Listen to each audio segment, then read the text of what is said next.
अमित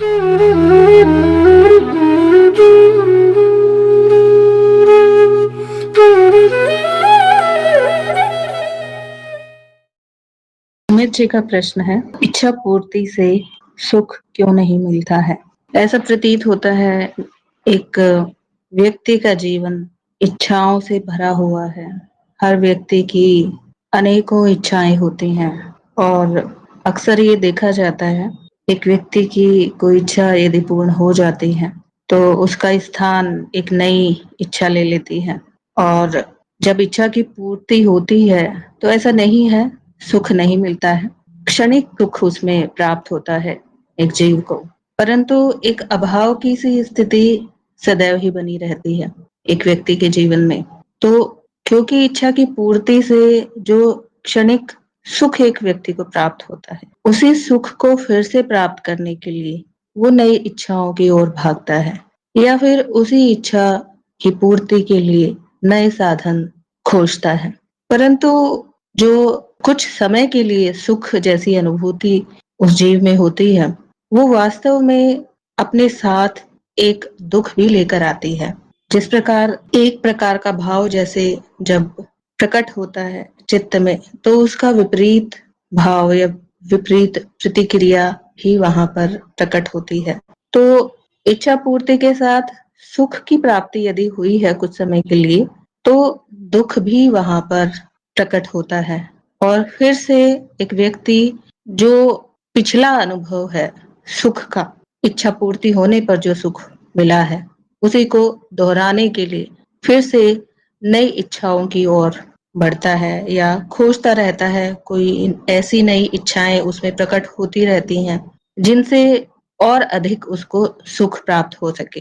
तो सुख की स्थिति को निरंतर बनाए रखने का प्रयास वहां पर एक जीव में देखा जा सकता है। शांति और संतुष्टि वहां पर नहीं होती है कोई भी इच्छा पूर्ति होने के पश्चात चित्त में, और यही मृग तृष्णा जीवन भर बनी रहती है एक जीव में। और इसी कारण से ऐसा लगता है कि सुख नहीं मिल रहा है। इच्छा की पूर्ति तो हो गई है लेकिन सुख नहीं मिल रहा है, क्योंकि जो क्षणिक सुख मिला है वो स्थायी हो जाने की भी इच्छा जीव में रहती है कि जो स्थिति अब बनी हुई है ये सदा के लिए ऐसे ही बनी रहे, जो कि संभव नहीं है। और यदि वैसी स्थिति अधिक समय के लिए बनी भी रहती है एक जीव के जीवन काल में, तो उस स्थिति से भी वो जीव ऊब जाता है या वो उसके लिए अब सुखकारी नहीं लगती है। तो ये इस प्रकार से ये वृत्तियां चित्त में उभरती रहती हैं, प्रकट होती रहती हैं, क्योंकि स्थायी तो कुछ भी नहीं है। और एक भाव किसी इच्छा पूर्ति के कारण चित्त में प्रकट हुआ है तो वो सदा के लिए तो रहेगा नहीं, उसका स्थान कोई और भाव ले लेगा। और इस प्रकार से ये सब वृत्तियां एक मनुष्य शरीर में या चित्त में चलती रहती हैं, पर जीव को इस बात का आभास नहीं होता है, ज्ञान नहीं होता है कि वास्तव में हो क्या रहा है। उसे केवल ये पता होता है कि ये मेरी इच्छा है और ये इच्छा पूर्ण हुई है, और जो स्थिति का अनुभव अभी हो रहा है मुझे हो रहा है, उसे ऐसे ही लगता है उस जीव को कि मुझे जो सुख का अनुभव हो रहा है वो सदा ही ऐसे ही बना रहे। तो इस प्रकार का भ्रम एक जीव में वहां पर प्रकट होता है। वास्तव में स्थिरता नहीं होती किसी भी भाव में, और इसी कारण से जीव हमेशा इच्छाओं की पूर्ति करने के पीछे जीवन भर दौड़ता रहता है। अमित जी का प्रश्न है, इच्छा जीव की कैसे, जबकि जीव मिथ्या है, फिर इच्छा किसकी है? बिल्कुल सही बात आपने कही है, जीव मिथ्या है और इच्छा किसी की नहीं है। वास्तव में इच्छाएं चित्त में प्रकट होती हैं, और क्योंकि जीव यदि मनुष्य है तो वहां पर अहम भाव के कारण उस मनुष्य को या उस व्यक्ति को लगता है कि इच्छा मेरी है, पर वास्तव में इच्छा जीव की भी नहीं होती। इच्छाएं संस्कार होती हैं, पिछले जीवन काल में जो भी संस्कार जमा किए गए हैं, चित्त वृत्तियां या अनुभवों के कारण जो भी संस्कार बने हैं, वही संस्कार फिर से जीव के रूप में प्रकट हुए हैं और उनके साथ अहम भाव भी होता है। अहम के कारण ऐसे लगता है कि मेरी इच्छा है, उस जीव को ऐसे लगता है। पर वास्तव में सब कुछ स्वतः ही हो रहा है। अनुभव हो रहे हैं, संस्कार बन रहे हैं, इच्छाएं बन रही हैं, इच्छाएं पूर्ण होती हैं, इच्छाएं अपूर्ण रह जाती हैं। अपूर्ण इच्छाओं की पूर्ति के लिए फिर से स्मृति जीव के रूप में प्रकट होती है। तो इच्छा किसी व्यक्ति की नहीं होती है, इच्छा बस होती है, वो प्रकट होती है। पर वहां पर अहम के कारण, क्योंकि उस व्यक्ति में ये अनुभव हो रहा है, उस व्यक्ति के द्वारा ये अनुभव हो रहा है, तो अहम के कारण ऐसा कहा जाता है, कह दिया जाता है, या फिर उस व्यक्ति को ऐसे लगता है अज्ञानतावश कि मेरी इच्छा है। अर्जुन जी का प्रश्न है, भाषा शुद्धि नहीं है और बार बार भूल जाता हूँ, क्या किया जाए? भाषा शुद्ध यदि नहीं है तो उसका प्रयास करना चाहिए, और जहां पर आप ये प्रयास किसी के साथ बातचीत करते समय शुद्ध शब्दों का प्रयोग कर सकें, वहां पर ऐसे व्यक्तियों के बीच या ऐसे व्यक्ति के साथ आपको बात करनी चाहिए। अक्सर देखा जाता है कि भाषा शुद्ध होने पर भी सामने वाले व्यक्ति के अनुसार ही बात करनी पड़ती है। आजकल शुद्ध भाषा में बात करने का चलन कम ही देखने को मिलता है। भाषा शुद्ध होने पर भी सामने वाले व्यक्ति की भाषा के अनुसार ही कई बार बात करनी पड़ती है। तो ऐसी स्थिति से बचना चाहिए, और भाषा शुद्ध यदि नहीं है तो उसके लिए आपको प्रयास ये करना चाहिए कि आप विचारों में शुद्धता लेकर आए। विचार यदि शुद्ध होंगे तो भाषा स्वतः ही शुद्ध हो जाएगी। आप चेतनापूर्ण रहते हुए अपने विचारों को देख सकते हैं। आप उनको देखिए कि आप जिस भी भाषा में विचार करते हैं, वहां पर किस प्रकार के शब्दों का प्रयोग किया जाता है, और वहीं से आप ये शुरुआत कर सकते हैं। शब्दों के रूप में, भाषा के रूप में प्रकट होने से पहले वो विचारों के रूप में आपको पता चलते हैं।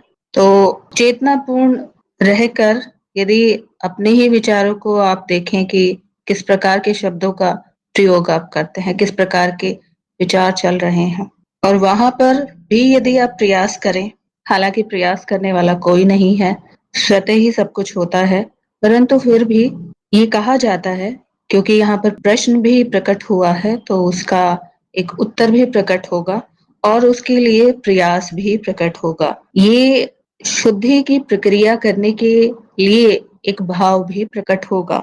जो कुछ कहा जाएगा उसके अनुरूप उस कार्य को करने के लिए भी एक भाव प्रकट होगा।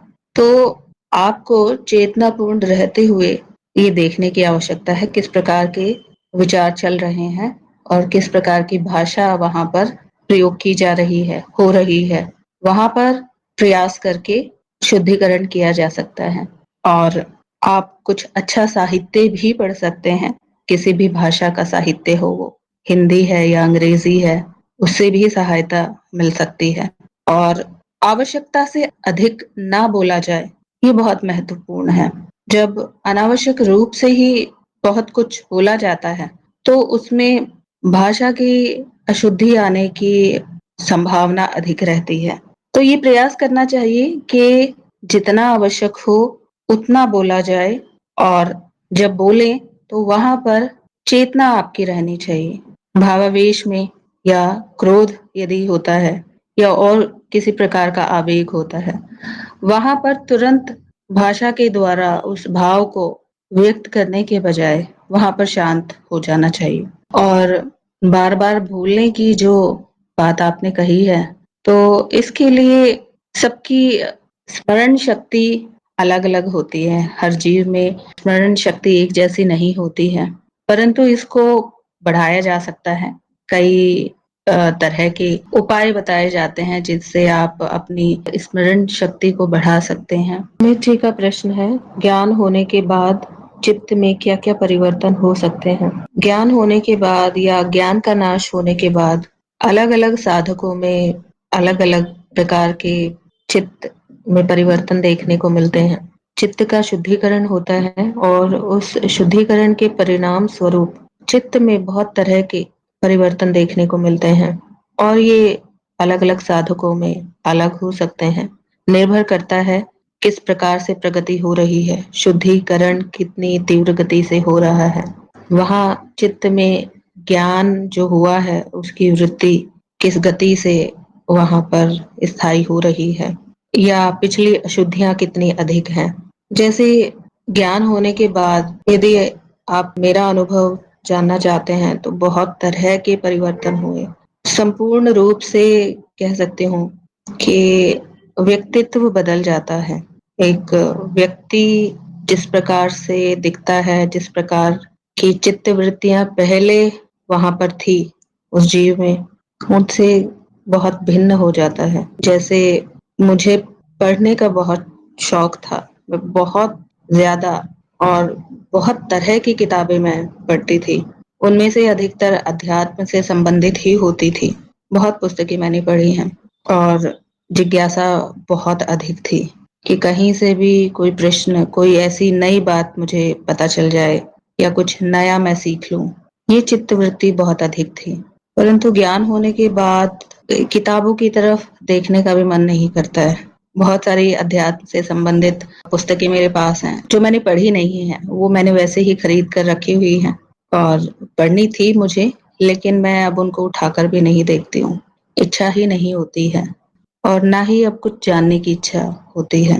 सब कुछ व्यर्थ सा लगता है और बहुत अधिक बोलने का मन नहीं होता है। उसके साथ साथ चित्त में कुछ ऐसे भी परिवर्तन होते हैं, जैसे स्मरण शक्ति बहुत अच्छी थी मेरी पहले। मुझे बहुत सालों पहले के अनुभव स्मृति में इस प्रकार से मुझे याद रहते थे कि जैसे वो अभी कोई घटित हुई घटना हो। लेकिन अब जो जीवन में घटनाएं घटती हैं, वो साथ के साथ ऐसे लगता है जैसे उनकी स्मृति नहीं बन रही है। पिछले दिन क्या हुआ था, यदि कोई पूछता है तो ऐसे लगता है कि हाँ, मैं बता सकती हूँ कि ऐसी बात हुई थी या कोई घटना हुई थी। परंतु पहले जिस प्रकार से एक व्यक्ति के चित्त में दोहराती हैं बातें, कोई घटना होती है, कोई बातचीत होती है किसी के साथ, वो दोहराती रहती है, उसको चित्त दोहराता रहता है और नए नए तरीकों से उसी घटना को दोहराता है। लेकिन अब जो परिवर्तन मुझे दिख रहा है चित्त में, वो वृत्ति बंद हो जाने के कारण ऐसा लगता है जैसे पीछे बीते हुए कल में कुछ भी नहीं हुआ था। मुझे नहीं पता कल क्या हुआ था, परंतु बीते हुए कल से संबंधित कोई जानकारी यदि आज में चाहिए और जब उसके विषय में कोई बात होती है, कुछ कार्य करना होता है, तो वो उपलब्ध हो जाती है। उसके अतिरिक्त और कोई स्मृति ऐसे नहीं लगता कि वो कहीं पर उसका संग्रहण हुआ है, ऐसा नहीं लगता। अनुभव भी इस प्रकार से होते हैं, अनुभव हुआ और उसका संस्कार जैसे बना ही नहीं है। तो ये बहुत बड़ा परिवर्तन इस चित्त में मुझे दिखा, क्योंकि एक व्यक्ति जिसको बहुत छोटी छोटी बातें याद रहती हो, किसी के साथ बातचीत की हो, बिल्कुल वो वैसे ही सारी बातें याद रहती हो, किसने क्या कहा था, वो उसकी आवश्यकता अब नहीं है। और जैसे अनीता जी ने कहा है, ऐसे लगता है जैसे एक नया जन्म हुआ है इस जीव का। पिछली वृत्तियां जो पहले उपयोगी थी, जैसे स्मरण शक्ति कहें या फिर पढ़ने में रुचि होना, बहुत अधिक जिज्ञासा होना, वो अब आवश्यकता नहीं है, ऐसे लगता है। अन्यथा वही जो चित्त वृत्तियां थी सबसे अधिक चलती हुई दिखती थी इस चित्त में, और बहुत अच्छा भी लगता था, क्योंकि ये अच्छी बातें मानी जाती हैं। एक व्यक्ति बहुत यदि पढ़ता है, बहुत जिज्ञासा है, उसका ज्ञान बहुत अधिक है, माया का ज्ञान कह सकते हैं, जो संसार में जो बातें जानने के लिए आवश्यक होती हैं, वो सभी उसको पता है एक जीव को, तो ये अच्छे गुण माने जाते हैं। और जैसे ही अज्ञान का नाश हुआ या कहीं ज्ञान हुआ, वो सब छूट गया। और शुरुआत में बहुत ये सही नहीं लगता था कि जिनको मैं बहुत ही सकारात्मक गुण मानती थी, या उस चित्त में मुझे लगता था बहुत अच्छे गुण हैं ये, वो अब नहीं रहे हैं। बहुत प्रयत्न करने के बाद भी फिर से वो चित्त वृत्ति नहीं आ रही है। वो चित्त वृत्ति जैसे नष्ट ही हो गई है। चित्त में वो प्रक्रिया चलती हुई दिखती ही नहीं है। ये बहुत बड़ा परिवर्तन हुआ है। और उसके अलावा भी बहुत तरह के परिवर्तन होते हैं चित्त में, और सभी साधकों के भिन्न अनुभव हो सकते हैं, और विरक्ति आ जाती है एक साधक के जीवन में। ऐसे लगता है कि जिस कार्य के लिए या जो भी उद्देश्य था वो पूर्ण हो गया है, एक ही चित्तवृत्ति चल रही थी, बस जानना था, और जान लिया गया है, और जाना भी यही गया है कि कुछ नहीं जाना जा सकता। पर वो इस प्रकार से जाना गया है कि सब व्यर्थ लगता है, अब सब माया है, और फिर ऐसे लगता है कि बस अब उद्देश्य पूर्ण हुआ, अब कोई कार्य शेष नहीं है। चित्त की कोई ऐसी वृत्ति यहाँ पर नहीं दिखती है जो बहुत किसी कार्य में लगती हो, कोई प्रक्रिया ऐसी चलती हुई नहीं दिखती है। तो इस प्रकार से विरक्ति का भाव भी उत्पन्न होता है, और कई बार हानि भी होती है इस प्रकार की वृत्ति जब चलनी बंद हो जाती है। अहम बहुत कमजोर पड़ जाता है। जितना आवश्यक है उतनी अहम की वृत्ति चलती तो है, लेकिन पहले अहम बहुत अधिक था, बहुत अधिक किसी की बात बुरी लगती थी या अच्छी लगती थी। अब कोई प्रभाव नहीं पड़ता है अधिक, पर उससे शरीर के प्रति भी थोड़ी सी लापरवाही आ जाती है जीव में। तो इस प्रकार के बहुत तरह के अनुभव हैं जो मैं आपको बता सकती हूँ। परंतु यदि कोई और साधक भी बताना चाहे ज्ञान होने के बाद चित्त में किस प्रकार के परिवर्तन दिख रहे हैं तो आप बता सकते हैं। अमित जी ने आगे पूछा है, ज्ञान होने पर संसार, संबंध, शरीर, मन के विषय में क्या लगता है? ज्ञान होने के बाद जैसे मैंने बताया है, विरक्ति सी का भाव उस चित्त में प्रकट होता है, क्योंकि अनावश्यक रूप से जो आसक्ति होती है संसार से या संबंधों में या शरीर से, वो सब छूटने लगता है, क्योंकि वास्तविक स्वरूप जान लिया जाता है कि संसार क्या है और संबंध क्या है, शरीर क्या है। ये सब जान लेने के बाद इन सब से आसक्ति नहीं रहती है, और जो चित्त वृत्तियां आसक्ति के कारण चलती हुई दिखती हैं चित्त में, या जो भाव दिखते हैं मन में, वो सब वहां पर बहुत क्षीण हो जाते हैं, या पहले जैसे भाव नहीं आते हैं, आवेग नहीं होते हैं। जितना आवश्यक होता है उतना सा चलता दिखता है। पहले जो बहुत अधिक महत्वपूर्ण बातें लगती थी संसार के संबंध में, वो सब बदल जाता है। मन के भाव बदल जाते हैं, किसी बात पर किस प्रकार की प्रतिक्रिया होगी वो बिल्कुल भिन्न हो जाती है। ये कुछ एक सामान्य से परिवर्तन हर एक साधक में मैंने देखे हैं। उसके अतिरिक्त भी हो सकते हैं कुछ परिवर्तन आते हों साधकों में। सिद्धियां भी प्रकट होती हैं। एक और ये चित्त में कह सकते हैं ये गुण होता है। वास्तव में तो ये जिनको सिद्धि कहा जाता है, ये चित्त का ही गुण है, लेकिन अशुद्धियों के कारण या ज्ञान के कारण एक सामान्य व्यक्ति इन बातों से अनभिज्ञ भी रहता है और उस चित्त में प्रकट नहीं होती हैं। लेकिन चित्त जैसे शुद्ध होता है तो ये गुण स्वतः ही प्रकट होने लगते हैं, जिनको सिद्धियां कहते हैं। और ये बहुत ही सामान्य सी बात है। लेकिन वहां थोड़ी बहुत यदि अशुद्धि है तो अहंकार के कारण उनको बहुत अधिक महत्व दे दिया जाता है, उन सिद्धियों को या जो भी गुण प्रकट हुए हैं, और फिर से अज्ञान की चित्त वृत्ति चलने लगती है। तो ये इस प्रकार के परिवर्तन भी देखने को मिलते हैं। श्रुति जी का कहना है बिल्कुल मूवी की तरह हो जाता है। हाँ जी, बिल्कुल ऐसा ही लगता है। ये केवल कहने की बात नहीं है, ये बिल्कुल अनुभव होता है। इसी प्रकार से अनुभव होता है कि आप बस बैठे देख रहे हैं और सामने कुछ चल रहा है, घटनाएं हो रही हैं, लोग बात कर रहे हैं। कई बार तो बहुत हंसी आती है, सब मूवी की तरह लगता है, क्योंकि चित्त पर कोई प्रभाव नहीं डाल रही होती हैं वो बातें, और बस ऐसे लगता है कि सामने कुछ हो रहा है और शांत आप खड़े वहां पर देख रहे हैं। सब कुछ आपके इर्द गिर्द घटित होते दिख रहा है और आप स्थित हैं।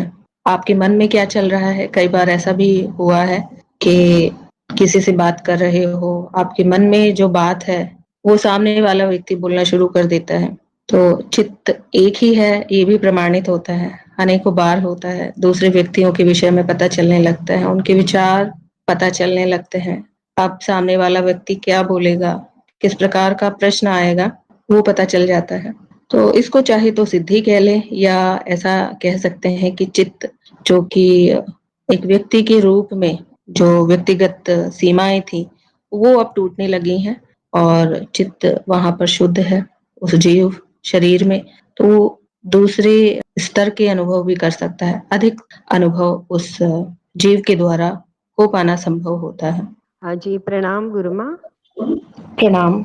हाँ, मैं भी कुछ अनुभव हाँ जी, साझा कर लेती हूँ अपने। जी बिल्कुल। जी, तो मैं भी अनुभव कर पा रही हूँ कि एक स्थिरता आ जाती है अपने अंदर, और शांत होने लगते हैं, दौड़ समाप्त हो जाती है और अड़िग हो जाते हैं। जैसे कि बोलते हैं ना, पर्वत कैसे अड़िग रहता है अपने इसमें, एक ऐसे ना मतलब मजबूती अपने अंदर आने लगती है। ये भी मैं महसूस कर पा रही हूँ। और जैसे कई सिचुएशन आती है सामने, तो वो सिचुएशन को हम देख पाते हैं और वो उसको संभाल लेते हैं। इस तरह से आ गया कि अभी कुछ भी आएगा तो मैं संभाल लूँगी, मतलब अब कुछ है ही नहीं। और अगर समझो मेरे से कुछ हो भी जाता है तो मैं खुद को पकड़ लेती हूँ तुरंत। मेरे से अगर कोई अनजाने में या बेहोशी में कुछ हुआ, तो मैं तुरंत पकड़ लूँगी खुद को कि हाँ, मैं इधर गलत जा रही हूँ या मैंने ये ठीक नहीं है। ज़्यादातर तो अब होता भी नहीं है, लेकिन ज़रा बहुत भी चूक होती है ना, तो वो पकड़ में आ जाती है तुरंत। और कुछ नेगेटिव तो जैसे थॉट्स, विचार जी, कोई नेगेटिव नहीं आता है अभी, किसी को देख के कह लो या इस तरह से कोई सोच में, व्यवहार में, तो वो तो सब गायब ही हो चुके हैं। तो काफ़ी फ़र्क है, मैं देख पा रही हूँ खुद को। बस, हाँ जी। धन्यवाद। जी, बिल्कुल, बहुत सुंदर। यही सब परिवर्तन होते हैं। कोई भी प्रभावित नहीं करती है कोई भी बात, कोई छोटी-सी घटना जो पहले बिल्कुल ऐसे लगता था कि हिला देती है अंदर से और विचार चलते रहते हैं, विचारों की ऐसी बाढ़ आ जाती थी पहले। अब कुछ नहीं होता, बहुत बड़ी घटना होती है और आप वहीं शांत होते हैं, स्वयं में स्थित रहते हैं, कुछ प्रभाव नहीं पड़ता। वो स्थिरता आ जाती है और ये बहुत बड़ी बात है। एक साधक में जब स्थिरता दिखती है तो उस इन गुणों से ये पता चलता है कि प्रगति हो रही है साधक में। और एक साधक स्वयं का मूल्यांकन इस आधार पर भी कर सकता है, खुद देख सकता है कि पहले किस प्रकार की प्रतिक्रिया हुआ करती थी उस चित्त में और अब किस प्रकार से चित्त प्रक्रिया करता है। इससे ही पता चलता है कि बहुत परिवर्तन आया है। और जैसे ही यहाँ पर ज्ञान होने के पश्चात जो इतनी तीव्र गति से परिवर्तन चित्त में दिखता है, ऐसे लगता है कि एक पूरा जीवन काल बहुत समय का, बहुत वर्षों का अनुभव लेने के बाद एक समझ जो आती है, एक व्यक्ति के व्यवहार में जो दिखती है, स्थिरता आती है, शांति आती है, वो कुछ ही दिनों में यहाँ पर देखने को मिलती है। ये बहुत ही अद्भुत यहाँ पर साधकों में मैं परिवर्तन देखती हूँ और इतना कम समय में ऐसा परिवर्तन होना केवल ज्ञान मार्ग पर ही संभव है। श्रुतिजा जी, आप कुछ बोलना चाहती हैं? बोल सकते हैं आप। जी, प्रणाम गुरु माँ। प्रणाम।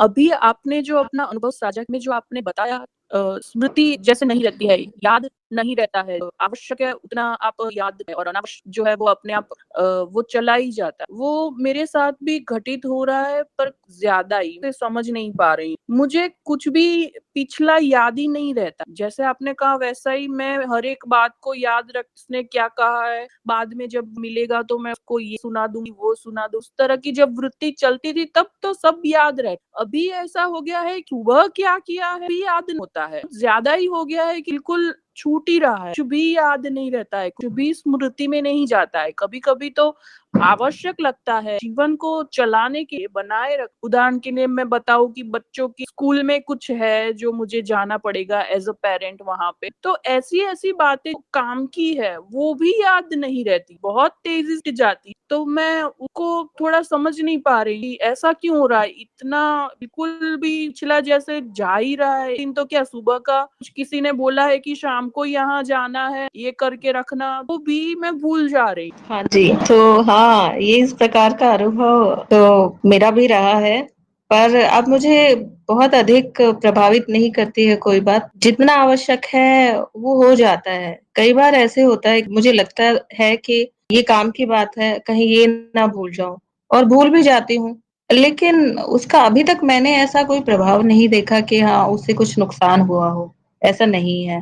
पर अधिकतर होता ये है कि जो आवश्यक है वो याद आ जाता है। बिल्कुल उस समय पर याद आएगा। जैसे कोई बहुत ही महत्वपूर्ण कोई कार्य मुझे समय पर करना है और मुझे बिल्कुल याद नहीं है कि ये कार्य आज मुझे करना है।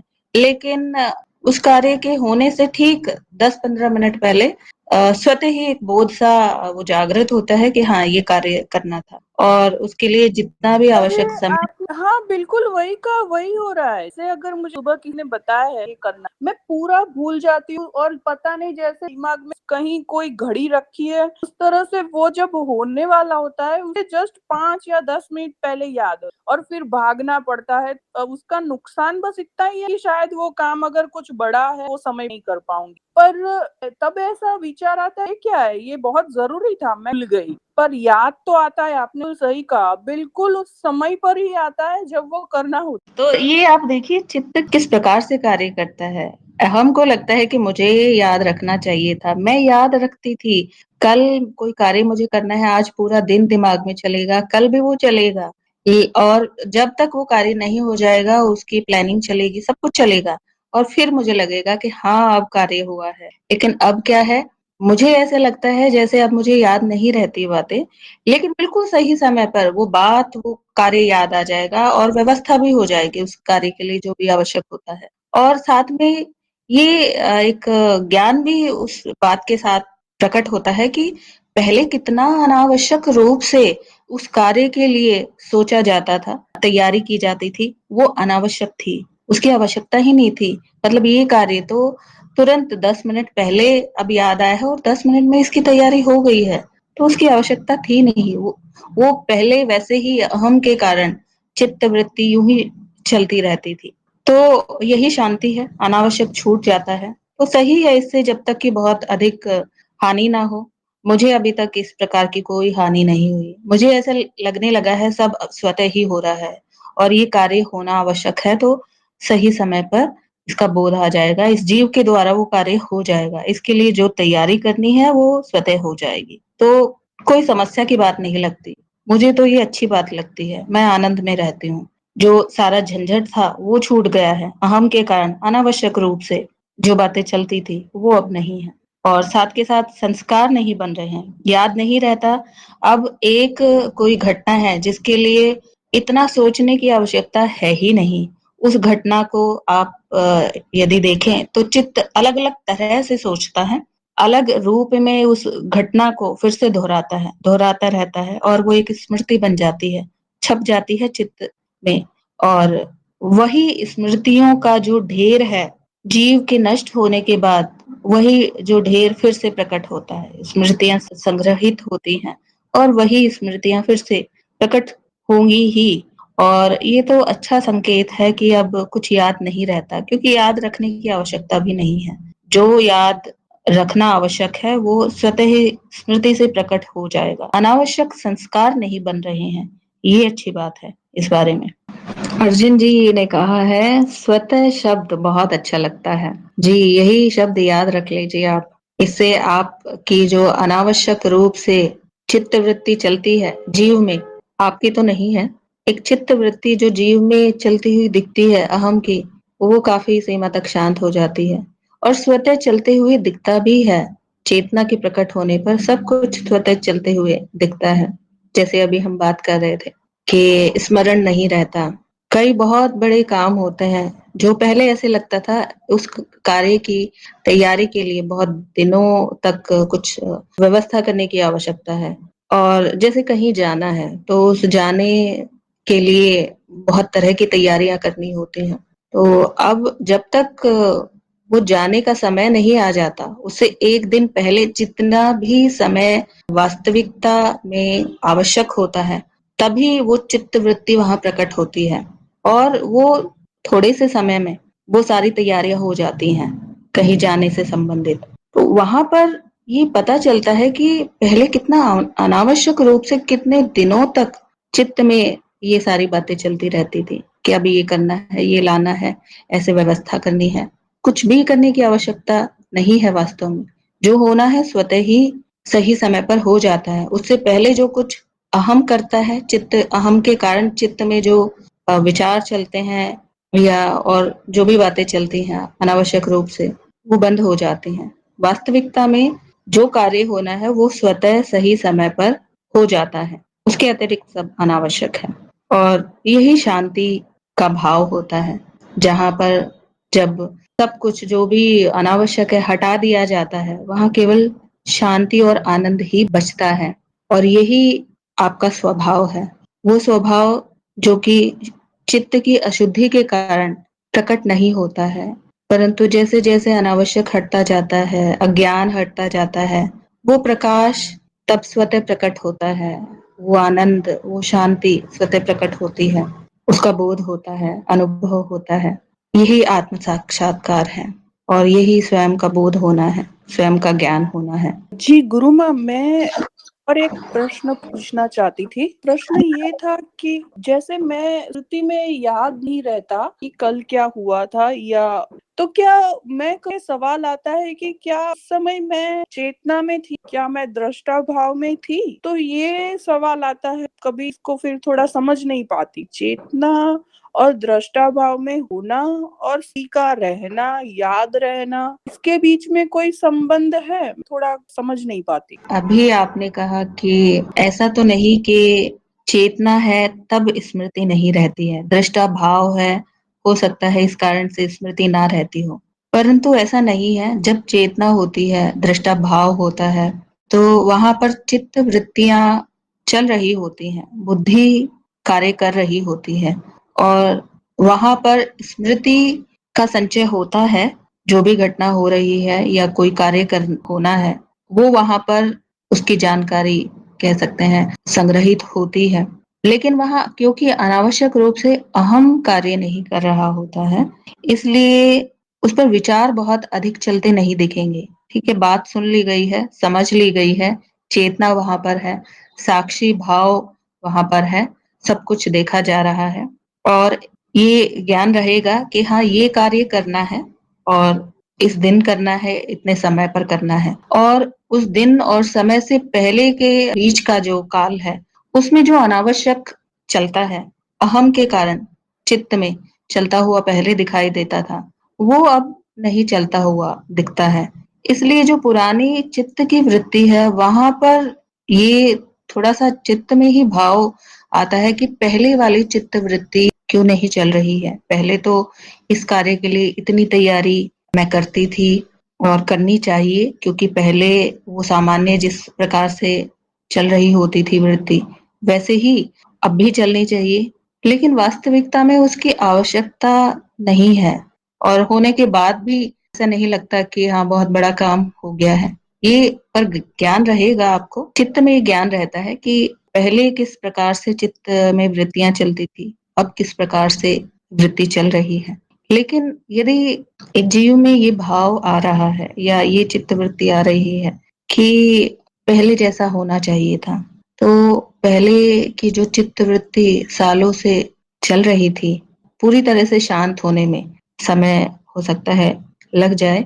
तो यहाँ पर जो अब परिवर्तन आया है एक जीव में, उसको स्वीकार करना महत्वपूर्ण है।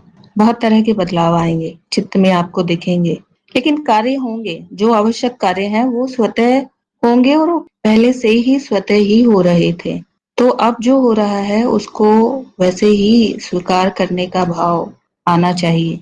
चित्त वृत्ति जो पुरानी चल रही है, वो फिर से दोहराने की कोशिश करेगी। तो ये भी कुछ समय रहेगा और एक क्षण आएगा जब ये इस सब में भी आपको आनंद आने लगेगा। आप तुलना करेंगे, आपको लगेगा खेल लगेगा और बहुत ही मजा आएगा इसमें भी कि देखो पहले कैसे होता था इस जीव में, इस चित्तवृत्ति में किस प्रकार से प्रतिक्रियाएं होती थी और अब कैसे हो रहा है।